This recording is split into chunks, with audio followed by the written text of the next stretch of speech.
नमस्कार जय जगन्नाथ मु एनी आपण मन को स्वागत करुछि मोर यूट्यूब चैनल एनिस्पेशन को।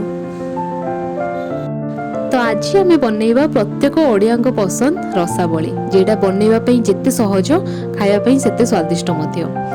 तो चलंतु डेरी न करी आरंभ करिबा। तो प्रथमे मु इठी नेइछि 1 लिटर क्षीर। 1 लिटर क्षीर को एठी मु गरम ही सारला परे क्षीरटी भल भाबरे फुट आसी सारला परे एठी मु 3 चम्मच विनेगार रे क्षीर को छेना करिछि। आपण चाहिले लेंबू रे मध्य करि परिबे।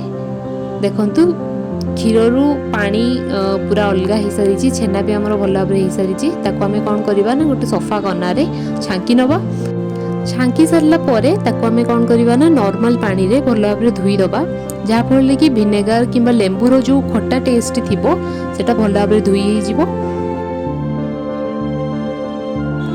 तो एही परि भाबरे चिपुडी की छेना रु सब पानी को अलगा करि दबा।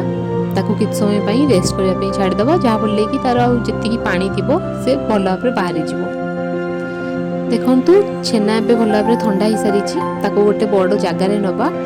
तापरे एठी मु ऐड करिछि 2 चम्मच कॉर्नफ्लोर, 2 चम्मच सुजी। ताको भल भाबरे मिक्स करिबा। छेना को आपण भल भाबरे हाथ रे चोकटी चोकटी ताको मिक्स करिया पई पड़िबो, जहा फल कि छेनाटी हमर पूरा सॉफ्ट होबो। और सॉफ्ट हेले ही तार बाइंडिंग टे भल भाबरे रहिबो।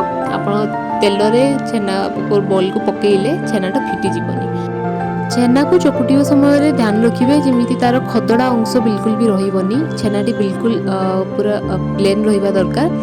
एबे हमें अल्प अल्प छेना नहीं ताको एई भरी भाबरे शेप देई दबा। तो छाणीबा पई मु एठी गुआ घियो यूज करिछि। आपण चाहिले नॉर्मल ऑयल भी यूज करि परिबे।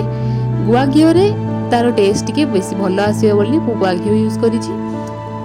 तो तेल गरम हो सारला परे आमे एई भली भाबरे गोटे गोटे ताको छाणी दबा।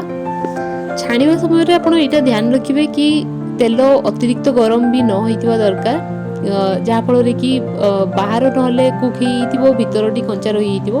तो सेटा आपण ध्यान रखिबे। तेल पकेइबा टाइम रे गरम रहितिबा दरकार। तापरे पकेइ सारला परे तेल को मीडियम रे कर देबे। तापरे भल भाबरे बोथ साइड कुक कर देबे।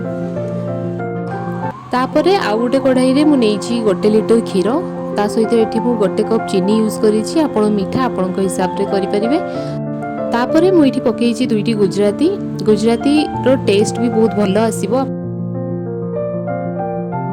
1 कप उषुम क्षीर रे मु किछि केसर को मिक्स करिकि रखिथिली।